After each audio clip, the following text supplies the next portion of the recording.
Hello students, how are you. बच्चों, आज हिंदी की कक्षा में आप सबका स्वागत है। सभी बच्चे अपनी बुक, सुरभि, रफ कॉपी और पेंसिल लेकर बैठ जाएं और आज का सेशन ध्यानपूर्वक अटेंड करें। तो बच्चों, आज हमारा पढ़ने का विषय है पाठ 1, याद तुम्हारी आती है। यह एक कविता है। इस कविता के कवि श्री रविंद्रनाथ टैगोर जी हैं। इसमें तुम्हारी शब्द गॉड यानी भगवान के लिए प्रयुक्त हुआ है। बच्चों, कवि प्रकृति के कण कण में ईश्वर की छवि देखता है। प्रकृति यानी नेचर, कुदरत, छवि यानी रूप। बच्चों, कवि प्रकृति के हर कण में भगवान का रूप देखता है, जिसे देखकर उसे ईश्वर की बार बार याद आती है। तो आओ बच्चों, पहले ये जानते हैं कि कवि को ईश्वर की याद कब कब आती है।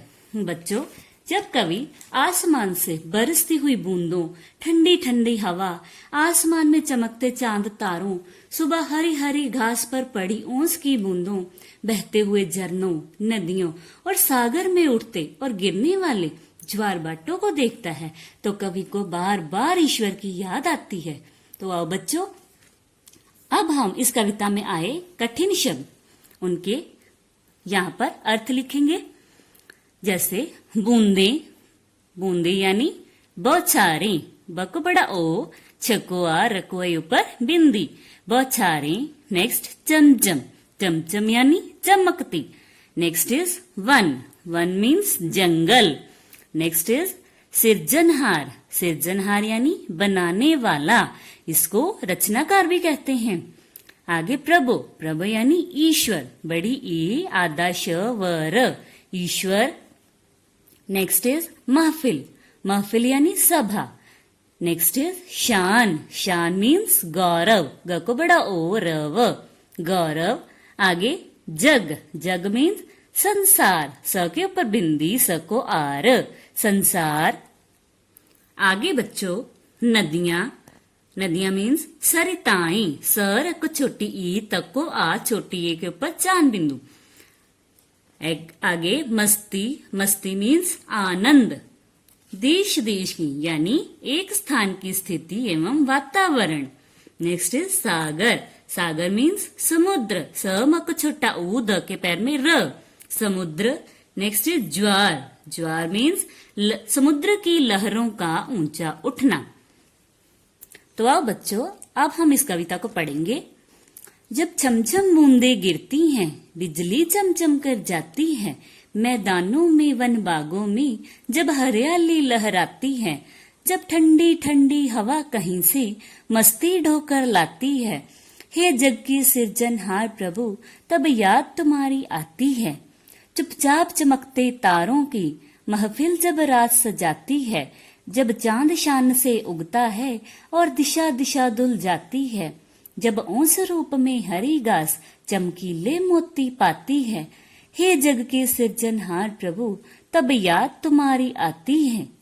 आगे बच्चों, झरने जब झरझर झरते हैं, नदियां मस्ती में बहती हैं, जब देश देश की बातें वे सागर में जाकर कहती हैं, जब उतर चांदनी ऊपर से सागर में ज्वार उठाती है, हे जग के सिरजनहार प्रभु तब याद तुम्हारी आती है।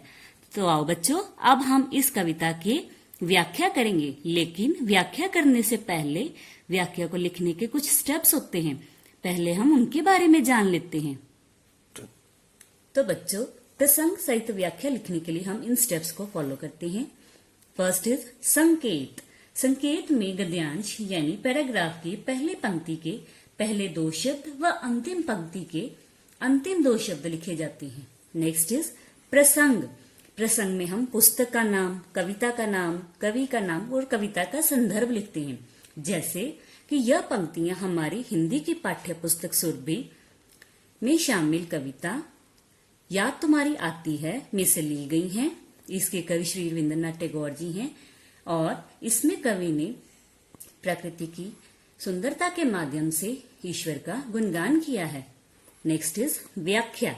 व्याख्या में स्व शब्दावली का प्रयोग कर अर्थ स्पष्ट करते हैं। मतलब कि इसमें हमने कवि की भाषा में अर्थ स्पष्ट ना करके बल्कि अपनी भाषा में उन पंक्तियों का अर्थ स्पष्ट करना है। आगे भावार्थ, भावार्थ यानी केंद्रीय भाव। केंद्रीय भाव मीन्स सेंट्रल आइडिया। बच्चों इसमें हमने कविता का भाव लिखना है कि जैसे प्रकृति ईश्वर का गुणगान करती है, हमें भी ईश्वर का गुणगान करना चाहिए। आगे बच्चों विशेष। विशेष में हम कविता का कला पक्ष लिखते हैं। जैसे इसकी भाषा कौन सी है, यह खड़ी बोली। विदा, विदा मतलब हम क्या पढ़ रहे हैं, कविता कहानी क्या पढ़ रहे हैं, तो ये हम क्या पढ़ रहे हैं, कविता। आगे शब्द अर्थ। शब्द अर्थ में हमने पैराग्राफ में आए हुए कठिन शब्द इधर और उनके सामने उनके अर्थ लिखने हैं। तो आओ बच्चों अब हम इसकी व्याख्या करेंगे। जब छमछम बूंदे गिरती हैं, बिजली चमचम कर जाती है।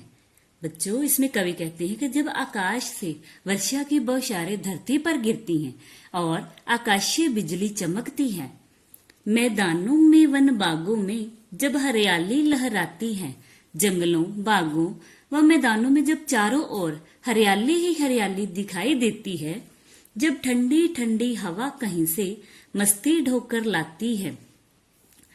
बारिश के कारण मौसम ठंडा होने के कारण हवा भी अपने साथ मस्ती लेकर आती है, यानी आनंद लेकर आती है।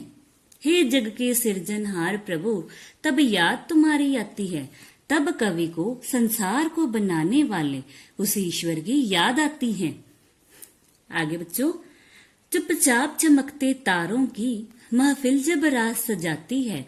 तो इसमें कवि कहते हैं कि जब रात आसमान में तारों की महफिल यानी सभा सजाती है, जब चांद शान से उगता है और दिशा दिशा धुल जाती है, चांद का गौरवमय उदय हर दिशा को प्रकाशमय कर देता है। अर्थात रात में आकाश में चांद निकलने से हर दिशा में उजाला हो जाता है। जब औंस रूप में हरी घास चमकीले मोती पाती है, जब सुबह हरी घास पर औंस मोतियों के रूप में दिखाई देती है। हे जग के सृजनहार प्रभु, तब याद तुम्हारी आती है, तब इन कुदरती नजारों को देखकर कवि को उस संसार को बनाने वाले ईश्वर की याद आती है। झरने जब झरझर झरते हैं, नदियां मस्ती में बहती हैं। इसमें कवि कहते हैं जब झरने झरझर का मीठा स्वर पैदा करते हैं, वह नदियां आनंद में अपनी तीव्र गति से बहती हैं। जब देश देश की बातें वे सागर में जाकर कहती हैं, जब झरने व नदियां समुद्र में जाकर मिलती हैं, तो ऐसा लगता है मानो वे एक स्थान की स्थिति एवं वातावरण का गुणगान दूसरे स्थान पर जाकर कर रही हूँ। जब उतर चांदनी ऊपर से सागर में ज्वार उठाती है। इसमें कवि कहते हैं कि जब चांद की चांदनी के कारण समुद्र में ज्वार भाटा उठता व गिरता है। हे जग के सृजनहार प्रभु, तब याद तुम्हारी आती है। तो इन कुदरती नजारों को देखकर कवि को ईश्वर की शक्ति का एहसास होता है, वह उसे संसार को बनाने वाले उस ईश्वर की याद आती है। तो बच्चों इस कविता को पढ़कर हमने यह जाना कि कवि को प्रकृति की सुंदरता को देखकर बार बार ईश्वर की याद आती है। तो आओ बच्चों अब हम इसके सेंटेंसेस डिस्कस करेंगे। मैं आपको एक सेंटेंस बताऊंगी, आपने अपने अकॉर्डिंग इन सेंटेंसेस को अपनी कॉपी पर लिखना है। फर्स्ट इज वन। वन मीन्स जंगल। जैसे वन वर्षा लाने में सहायता करते हैं। वन बहुत से जंगली जानवरों के घर होते हैं। आगे सृजनहार। सृजनहार यानी बनाने वाला। भगवान इस सृष्टि के सृजनहार हैं। नेक्स्ट इज महफिल। महफिल यानी सभा। शायरों ने अपनी शायरी से महफिल में रंग जमा दिया। नेक्स्ट इज शान। शान मीन्स गौरव। ग को बड़ा ओ र व, गौरव। सानिया मिर्जा ने गोल्ड मेडल जीतकर देश की शान बढ़ाई। Next is jug. Jug means संसार। भगवान ने इस जग को बहुत खूबसूरत बनाया है। आगे बच्चों मस्ती यानी आनंद। बच्चे पार्क में बहुत मस्ती कर रहे थे। नेक्स्ट इज सागर। सागर यानी समुद्र। सागर का पानी खारा होता है। Next is jowar. Jowar mean समुद्र की लहरों का ऊंचा उठना। सागर में आए ज्वार के कारण कई मछुआरे पानी में बह गए। तो बच्चों, आपने भी इसी तरह से अपने अकॉर्डिंग सेंटेंसेस बनाकर अपनी कॉपी पर लिखने हैं। आप इस कविता की 2 बार दोहराई करेंगे और इसमें जो स्टेप्स मैंने आपको बताए हैं उसके अनुसार आप कविता की व्याख्या अपनी कॉपी पर लिखेंगे। अगली वीडियो में आपसे फिर से मुलाकात होगी। तब तक के लिए गुड बाय।